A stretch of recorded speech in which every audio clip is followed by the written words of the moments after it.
నమస్కారం సిటీ వార్తలకు స్వాగతం. గుంటూరు పార్లమెంట్ తెలుగుదేశం పార్టీ అభ్యర్థిగా పెమ్మసాని చంద్రశేఖర్ నామినేషన్ అట్టహాసంగా దాఖలు చేశారు. గుజ్జన్గుండ్ల నుంచి కలెక్టరేట్ వరకు నిర్వహించిన భారీ ర్యాలీలో ఎన్డీఏ కూటమి శ్రేణులు భారీ సంఖ్యలో పాల్గొన్నారు. పెమ్మసానితో పాటు గుంటూరు పశ్చిమ నియోజకవర్గ టీడీపీ ఎమ్మెల్యే అభ్యర్థి పిడుగురాళ్ల మాధవి, బీజేపీ జిల్లా అధ్యక్షురాలు నరేంద్ర, పెమ్మసాని సతీమణి శ్రీరత్న ఇతర నాయకులు పాల్గొన్నారు.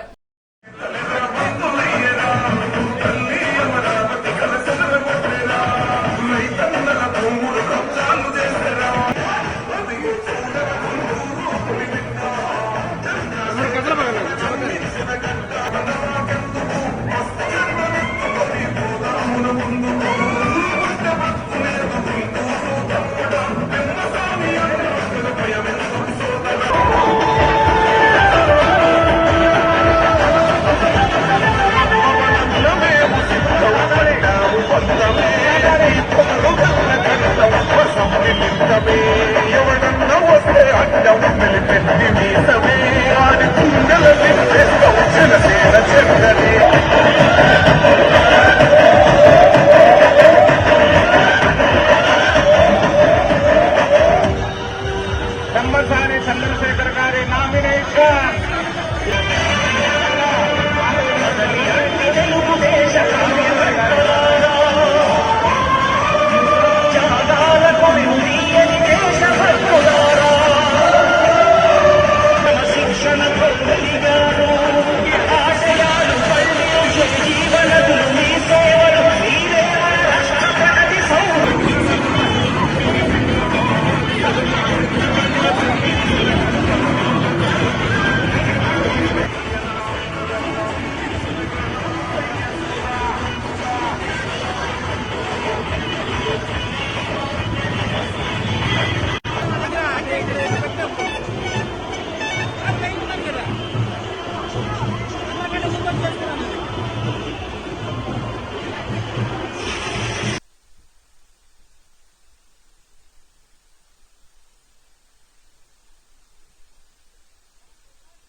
గుంటూరు పశ్చిమ నియోజకవర్గ తెలుగుదేశం పార్టీ ఎమ్మెల్యే అభ్యర్థిగా గల్లా మాధవి కోలాహలంగా నామినేషన్ దాఖలు చేశారు. గుజ్జన్గడ్ల నుంచి కార్పొరేషన్ కార్యాలయం వరకు చేపట్టిన భారీ ర్యాలీలో టీడీపీ, బీజేపీ, జనసేన నాయకులు, కార్యకర్తలు పాల్గొన్నారు. గల్లా మాధవితో పాటు గుంటూరు పార్లమెంట్ టీడీపీ అభ్యర్థి పెమ్మసాని ఇతర నాయకులు పాల్గొన్నారు.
10వ తరగతి ఫలితాలు విడుదలయ్యాయి. విజయవాడలో పాఠశాల విద్యా కమిషనర్ సురేష్ కుమార్ రిజల్ట్స్ ను రిలీజ్ చేశారు.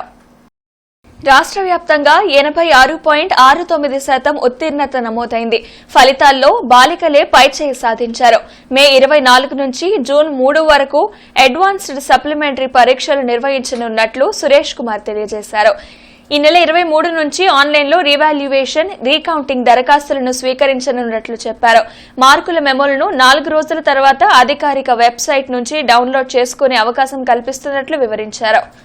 స్టేట్ వైడ్ రెగ్యులర్ స్టూడెంట్స్ 6,16,615 మందిలో 86.69 86.69% ఈజ్ ది పాస్ పర్సంటేజ్. అంటే ఈ పరీక్ష రాసే పిల్లల్లో 5,34,574 మంది ఈ పరీక్ష పాస్ అవ్వడం జరిగింది. ఈ స్టేట్ వైడ్ పాస్ పర్సంటేజ్లో boys pass percentage 84.32% and girls pass percentage 89.17%. అంటే గర్ల్స్ ఒక pass percentage boys pass percentage కంటే 4.85% హైయర్ ఉంది అన్నమాట. అలాగే ఈ ఇందాక నేను బిగినింగ్లో చెప్పాను 11,645 స్కూల్స్ నుంచి ఈ పిల్లలు రిప్రజెంట్ అయ్యారని.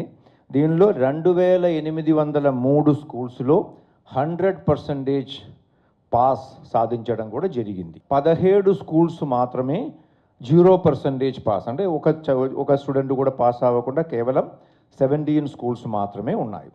పెదకూరుపాడు నియోజకవర్గ వైఎస్ఆర్ కాంగ్రెస్ పార్టీ ఎమ్మెల్యే అభ్యర్థిగా నంబూరు శంకర్రావు నేడు నామినేషన్ వేశారు. ఈ సందర్భంగా తెల్లవారుజామున స్వగ్రామం తుళ్లూరు మండలం పెదపర్మి గ్రామంలోని స్వగృహంలో ప్రత్యేక పూజలు నిర్వహించారు. అనంతరం గ్రామంలోని శ్రీ షిరిడి సాయిబాబా ఆలయంలో ప్రత్యేక పూజల్ని నిర్వహించారు.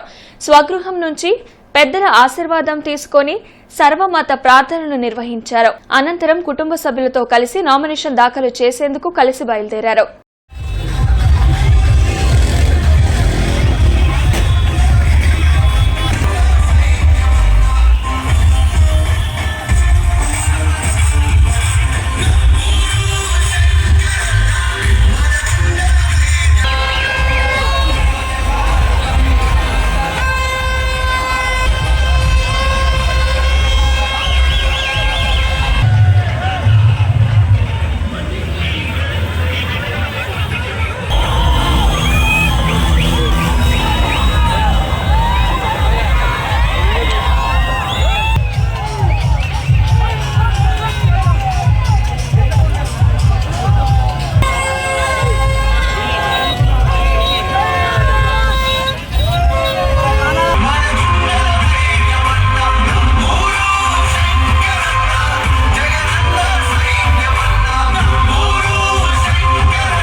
మంగళగిరి నియోజకవర్గంలో టీడీపీ జాతీయ ప్రధాన కార్యదర్శి నారా లోకేష్ ఎన్నికల ప్రచారంను విస్తృతంగా నిర్వహిస్తున్నారు.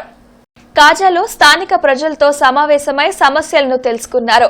ప్రభుత్వం మారినప్పుడల్లా పరిశ్రమలు తరలిపోకుండా చూడటంతో పాటు పారిశ్రామికవేత్తలకు రాయితీలను చట్టబద్దం చేస్తామని చెప్పారు.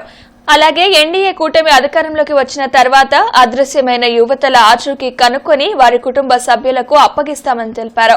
తమపై తప్పుడు కేసులు పెట్టిన అధికారులపై న్యాయపరమైన విచారణ చేసి బాధ్యులపై కఠిన చర్యలు తీసుకుంటామని హెచ్చరించారు. కష్టపడడానికి వచ్చా, పని చేసడానికి వచ్చా. గత 4 సంవత్సరాలు 11 నెలలుగా మంగళగిరి ప్రజల కోసం 29 సంక్షేమ కార్యక్రమాలు చేసిందని. అలా ప్రతిపక్ష పార్టీ అభ్యర్థిగా ఇక్కడ ఒక ఐటీ కంపెనీ, బీపీఓ కంపెనీ తీసుకొచ్చేది. ఈరోజు ఆ కంపెనీలో 150 మంది పనిచేస్తున్నారు. ప్రతిపక్ష పార్టీ అభ్యర్థిగా ఇవన్నీ చేశాను దాన్ని. అదేవిధంగా అధికారం మన చేతుల్లో అంటే ఇంకా నియోజకవర్గాన్ని ఎలా అభివృద్ధి చేయొచ్చు ఒక్కసారి మీరందరూ ఆలోచించమని కోరుతున్నా. ఒక లక్ష్యంతో ఉన్నాను. అమ్మా, గత 25 సంవత్సరాలు 2 కుటుంబాలు మంగళగిరిని పరిపాలించినాయి. మొదటి కుటుంబం మురుగుడు హనుమంతరావు గారి కుటుంబం 15 సంవత్సరాలు శాసనసభ్యులుగా చేశారు. దాని తర్వాత ఆళ్ళ రామకృష్ణారెడ్డి గారు 10 సంవత్సరాలు శాసనసభ్యులుగా చేశాడు. ఈ 25 సంవత్సరాలు మీ జీవితంలో మార్పు వచ్చిందని ఆలోచించమంటున్నా. బాబు గారు ముఖ్యమంత్రి ఉన్నప్పుడు 13 జిల్లాలు ఉండేది. ఒక్కొక్క జిల్లాకు ఒక్కొక్క ప్రాధాన్యత ఇచ్చారు చంద్రబాబు నాయుడు గారు. సో అనంతపూర్ తీసుకుంటే ఆటోమోటివ్ మ్యానుఫ్యాక్చరింగ్, హార్టికల్చర్ హబ్ అని, కర్నూలు తీసుకుంటే రెన్యూబుల్ ఎనర్జీ, సిమెంట్ ఫ్యాక్టరీలు. అదేవిధంగా కడపకు వస్తే పెద్ద ఎత్తున స్పోర్ట్స్ ప్రోత్సహించారు.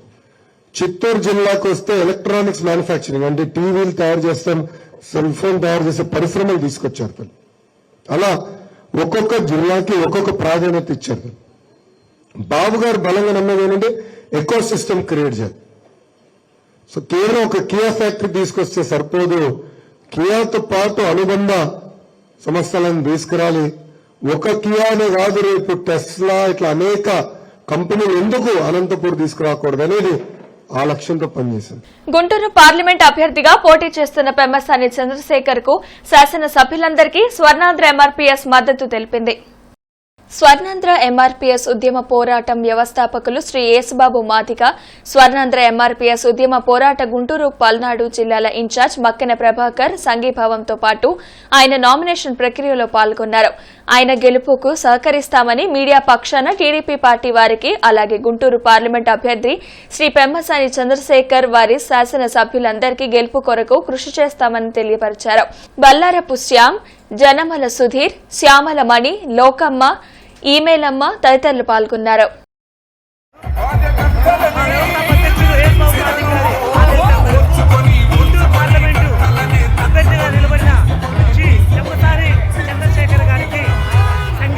పాటు ఆయనకు మద్దతు తెలుపుతూ మా ఉద్యమ పోరాటం నుండి, మా స్వర్ణాంధ్ర ఎంఆర్పీఎస్ ఉద్యమ పోరాటం నుంచి ఆయనకి సంఘీభావం తెలియపరుస్తూ, అలాగే ఆయన నామినేషన్ ప్రక్రియలో ఆయనకి పాలుభాగస్తులు అవుతూ, ఆయన కింద ఉండబడినటువంటి శాసనసభ్యులు ప్రతి ఒక్కరికి కూడా మా సంఘీభావం తెలియపరుస్తూ, వారి గెలుపుకై మా స్వర్ణాంధ్ర ఎంఆర్పీఎస్ ఉద్యమం పార్టీ నుంచి మేము వారికి పూర్తి మద్దతు తెలుపుతూ ఉన్నవ ఎడ్లపాడు మండలంలో పనిచేస్తున్నటువంటి ప్రధానోపాధ్యాయులు జేవీఎల్ నాగేశ్వరి పదవీ విరమణ సన్మాన కార్యక్రమం జరిగింది. ఈ కార్యక్రమంలో Narasaraopet deputy DO K Venugopalarao, Urdu DIMD Khasim, ఎంఈఓలు మల్లికార్జున శర్మ, పార్వతి, ప్రధానోపాధ్యాయులు K Ajarayya, J Ravi, APTF జిల్లా కార్యదర్శి Sivanarayana, retired teachers welfare association రాష్ట్ర అధ్యక్ష, ప్రధాన కార్యదర్శులు జె విజయపాల్, జె పార్థసారథి తదితరులు పాల్గొన్నారు. ఉద్యోగం నుంచి నాకంటే ముందు వచ్చినప్పటికి కూడా మా ఎదురు ఇద్దరం కలిసి కూడా ఒకేసారి ప్రమోషన్ తీసుకున్నాం అనమాట. తండ్రి మరి తల్లి కొడుకులు కానమాట ఇద్దరం కూడా దాంట్లో ఆ విషయం చెప్పుకోవాల్సి ఉంటుంది మా దాంట్లో. అయితే మా పిలుగురు చెప్పాల్సింది ఏంటంటే దీంట్లో ప్రజోపాధ్యాయులు అయినప్పటికీ కూడా ఈ నాటేడు పడినటువంటి వాటి కొన్ని చిన్న చికాకు సమస్యలు వచ్చినప్పటికి కూడా నేను చాలా పెద్దాను కదా అని అహమ్యం లేకుండా కూడా వెంటనే నాకు ఫోన్ చేసేసి కొన్ని సందేహాలు చేసుకుంటుంది. ఆ ఫోన్లో కూడా ఎట్లా ఉంటుందంటే మరి పెద్దవాడు ఎట్లా ఉంది, పరిస్థితి ఏం చేయమంటావు ఏంటనేటువంటిది అట్లాగా ఒక ఆప్యాయత కూడినటువంటి దాంట్లో కూడా అడగటము, మరి నా తెలిసినంతో మళ్ళీ ఆమెకు తెలియజెప్పడం, దాని ప్రకారంతో చెప్పడం చేయడం, అట్లాగా సమస్యలతో జరుగుతూ ఉంటుంది. మా ఇంట్లోనే కాదు, మా చుట్టాలు ఎక్కడ ఏం జరిగినా కానీ వాళ్ళిద్దరి ప్రెజెన్స్ లేనిదే ఏ కార్యము జరిగిన గురించి మేము పుట్టిన దగ్గర నుంచి మేము ఇంతవరకు చూడలేదు. అట్లాంటిది చాలా సమర్థవంతంగా మా పిన్ని బయట ఉద్యోగం చేసుకుంటూ ఇంత చక్కగా వచ్చి ఈరోజు రిటైర్ అవుతున్నారు. రిటైర్ ప్రతి పని మొదలనేది ఎక్కడన్నా ఉంటుందో దానికి ఎండింగ్ అనేది కూడా ఉంటుంది. జాబ్లో చేరాము అంటే దానికి ఒక స్టాప్ పెట్టాలి. కొత్త నీరు వచ్చి పాత నీరు కొత్త నీరుని ఎట్లా తీసేస్తుందో ఇక నెక్స్ట్ ఒక జనరేషన్ అనేది రావాలి. సో రిటైర్మెంట్ అనేది మనం దాన్ని అవాయిడ్ చేయలేము. కాబట్టి ఆ రిటైర్మెంట్ అనేది మనకి ఎట్లా మనము ఏజ్ని మనం ఆపలేమో, ఆ ఏజ్ అనేది ఒకటి మన శరీరానికే కానీ మనసుకి కాదు.